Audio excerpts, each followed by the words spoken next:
आदाब, नमस्कार, अस्सलाम वालेकुम। आप देख रहे हैं सिमना न्यूज़।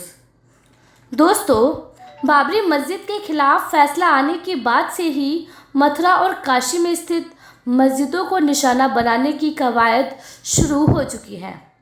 बाबरी मस्जिद के बाद राजनीति का नया मुद्दा अब मथुरा की शाही मस्जिद को बनाने की रणनीतियाँ शुरू हो चुकी है। मथुरा की जिला अदालत ने कृष्ण जन्मभूमि के स्वामित्व यानी मालिकाना हक को लेकर दाखिल की गई याचिका मंजूर कर ली है। इससे पहले मथुरा की सिविल अदालत ने यह याचिका खारिज कर दी थी। बता दें कि इस याचिका में शाही ईदगाह मस्जिद को हटाने की मांग की गई है। इस मामले की 18 नवंबर को अगली सुनवाई होगी। इस मामले पर 12 अक्टूबर को कोर्ट में इस अपील पर करीब 2 घंटे बहस हुई थी। उसके बाद जिला न्यायाधीश साध्वी रानी ठाकुर ने आगामी 16 अक्टूबर को इस अपील पर सुनवाई करने या नहीं करने का फैसला लेने का दिन तय किया था। याचिकाकर्ताओं ने सुन्नी सेंट्रल बोर्ड ऑफ वक्फ की सहमति से कथित ट्रस्ट शाही मस्जिद ईदगाह की प्रबंधन समिति द्वारा इस पर अवैध रूप से किए गए अतिक्रमण और अधिसंरचना को हटाने की मांग की थी। बता दें कि इससे पहले 2 अक्टूबर को मथुरा में सिविल कोर्ट ने मुकदमा खारिज कर दिया था। कोर्ट ने कहा है कि 1991 के प्लेसेस ऑफ वर्शिप एक्ट के तहत सभी धर्मस्थलों की स्थिति 15 अगस्त 1947 वाली रखी जानी है। इस कानून में सिर्फ अयोध्या मामले को अपवाद रखा गया था।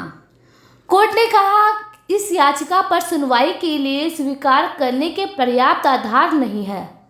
ऐसे में इसे तत्काल प्रभाव से खारिज किया जा रहा है। लेकिन अब एक बार फिर इस मामले पर 18 नवंबर से सुनवाई शुरू होनी है।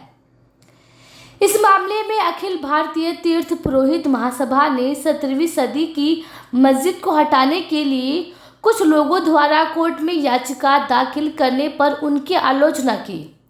पुजारियों ने कहा है कि ऐसे मुद्दे उठाकर कुछ लोग मथुरा की शांति को बिगाड़ने की कोशिश कर रहे हैं। उन्होंने कहा है कि 20वीं सदी में हुए समझौते के बाद श्री कृष्ण जन्मस्थान को लेकर मथुरा में कोई विवाद नहीं है। अक्टूबर 1968 में श्री कृष्ण जन्मस्थान सेवा संघ और शाही मस्जिद ईदगाह सोसाइटी के बीच जमीन का ट्रस्ट होने पर समझौता हुआ था।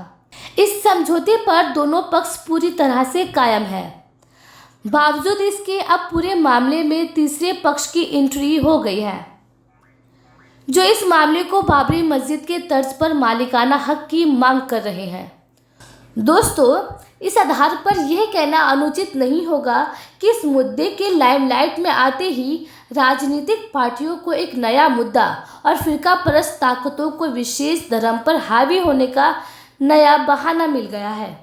अब ये देखना दिलचस्प होगा कि न्यायालय खुद संविधान और 1991 के प्लेसेस ऑफ वर्शिप एक्ट के विरोध में जाने पर क्या तर्क देता है। Bureau report, Simna news. जनहित से जुड़ी चुनिंदा खबरों को जानने के लिए सब्सक्राइब करें सिमना न्यूज़ को और बेल आइकन को दबाना ना भूलें। वीडियो पसंद आने पर लाइक, शेयर और कमेंट करना ना भूलें।